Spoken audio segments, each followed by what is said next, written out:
We're back with the second segment of the Harry Thomas Show Week in Review. Today is March 8th, 2008. The website is located at harrythomas.info. I'm your host, Harry Thomas. Now I want to get right back into this here. Out of the Miami Herald, March 5th, 2008. Jay Weaver and Alfonso Charlie wrote an article called Crimes by Homeland Security Agents Stir Alert.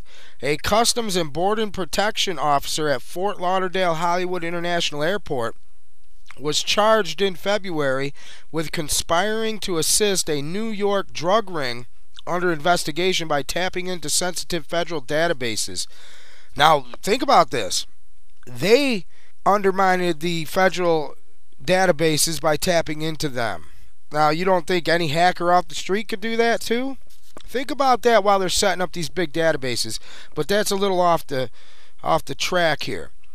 U.S. Customs and Border Protection is supposed to stop these crimes. Instead, so many of its officers have been charged with committing those crimes themselves that their boss in Washington recently issued an alert about the disturbing events and the increase in the number of employee arrests. Yeah, they're doing it themselves. And we all knew this was happening because the Bushes are the biggest drug lords in the world and have been for decades. Some immigration and customs enforcement employees also have been caught up in episodes of alleged misconduct. But Anthony Magnone, a special agent on charges of immigration and customs enforcement in Miami, said he was not aware of any increase in criminal or administrative actions, even though we have had substantial increase in personnel since the merger. So the question is, are they really even concerned about this, and why is the media having a complete blackout on these things? Now, the Mexican army crosses the border again. The Mexican army is crossing the border along Rio Grande to assist drug smugglers. Go ahead, just turn your head, do not pay attention. Listen to this. Border, but now the U.S. Border Patrol is warning its agents to look out for Mexican military units. You heard me right. Mexican military units on American soil that could be a threat to their life. With me now, the reporter who broke that story, Sarah Carter, from the Inland Valley Daily Bulletin. Thank you so much for being with us, Sarah. Talk about this story that you stumbled across. You were just doing reporting on immigration work, and you uncovered a bombshell. Talk about it. Yeah, absolutely. I spent the last year covering our border, both the southern border in Mexico and the northern border out here, all the way from San Diego into Arizona. And one of the things that I had heard often was from Border Patrol agents is these incursions, Mexican military crossing our border, assisting drug smugglers, and also human smugglers across the border. I heard this over and over again, and not only from the Border Patrol agents, but also from the immigrants themselves, who would hide on the other side of the border before they made their run from these drug smugglers and from the Mexican military. So it began an investigation for me that started late last year, actually early last year into late last year, when I was able to uncover the documents. And Sarah, you're saying that the Mexican military is actually crossing into America repeatedly? I'm not only saying that. I believe I know that. I believe the documents prove that. These documents show 216 incursions over the last 10 years of Mexican military into the United States. And just today, I received information from a chief deputy actually out in Hudspeth County, Texas, and the FBI confirmed today that Mexican military incurred at 3 o'clock this afternoon in Texas into the United States, assisting drug smugglers, and I was able to confirm that before I got on the air with you tonight, Joe. So this is slowly coming out, but yet they're not really doing an in-depth analysis of these occurrences. Award-winning reporter details the U.S. media blackout on the Mexican military incursions. Washington Times investigator exposes mayhem on the southern border. This come out Thursday, March 6, 2008. An award-winning reporter has detailed an ongoing media blackout concerning a major issue of national security on the southern border.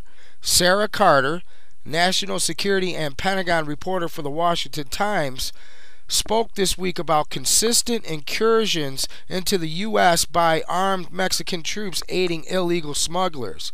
Ms. Carter had won several national prestigious awards for her coverage of border issues, north and south, including the 2006 Eugene Katz Award for Excellence in the Coverage of Immigration, presented annually by the Center for Immigration Studies. So, you know, she has credentials. She has experience and knowledge about what's going on here at the border. Now, there's a lot of people that don't realize how serious the situation on the southern border is, Ms. Carter said, even to the extent when sometimes some of our own government officials choose to ignore it, even though they know what's going on. This is a very serious national security issue in many respects, and it deals with an array from smuggling humans to smuggling narcotics, and the whole mix is up. There's so many people within the Mexican government and military that have already been bought and sold out to the drug cartels.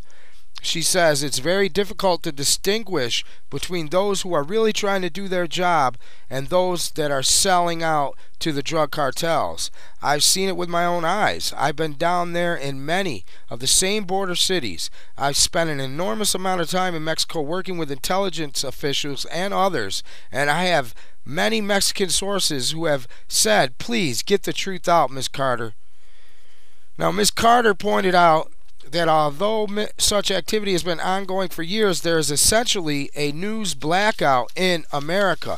And that's because this is all being perpetrated by the globalists. And they own the media structure. They own all the companies that are getting the contracts. They own the politicians. And they are owned by international banking interests. We hear reports, but we don't see in-depth detail, Carter said. The mainstream media cautiously began reporting on the issue 2 years ago when Sarah Carter uncovered Department of Homeland Security documents and maps showing that Mexican military has crossed into the United States 216 times in the past 9 years. In the documents, U.S. officials claim the incursions were being made to help foreign drug and human smugglers into the United States. Many incidences have seen Mexican troops fire on U.S. border agents. They're firing on U.S. Border Patrol. You understand what I'm saying here? And they're being allowed to get away with this. There's a media blackout. I mean, believe it or not, we are living in a corrupt system right now. It's being run by criminals. Okay? This is a criminal gang, a criminal cartel, whatever you want to call it. But that's who's in control right now. And we need to remove these people from power. In today's interview with Alex Jones, Ms. Carter also spoke of shockingly commonplace incidences of Mexican troops are aiding the kidnapping of American citizens across the border. Look, there's been Americans in Laredo that have been kidnapped and taken into Nuevo Laredo in Mexico. And there's still no sign of them. Nobody has done anything about it. What are you going to do? And we reported on this, 2 weeks ago, was it? About all the kidnappings in Southern California? Right here. Right here. I told you. We have corrupt people that are just allowing this to happen. And they're shielding you from the truth. They aren't even reporting it. It's time for you to call your local news agencies, the national news agencies, Good Morning America, all of them, and tell them that you don't want to know how to bake a cake, you don't want to know how to chip your puppy, or what's cool for the spring of 2008. You want to know what's going on with your country and the reason why we are being sold out by foreign nationals. She said, Carter also delved into great detail concerning the different drug cartels of Mexico. And I just want to say to YouTube listeners, if you want to listen to the rest of the segment, you're going to have to tune into the podcast. And there's a link to that at the harrythomas.info.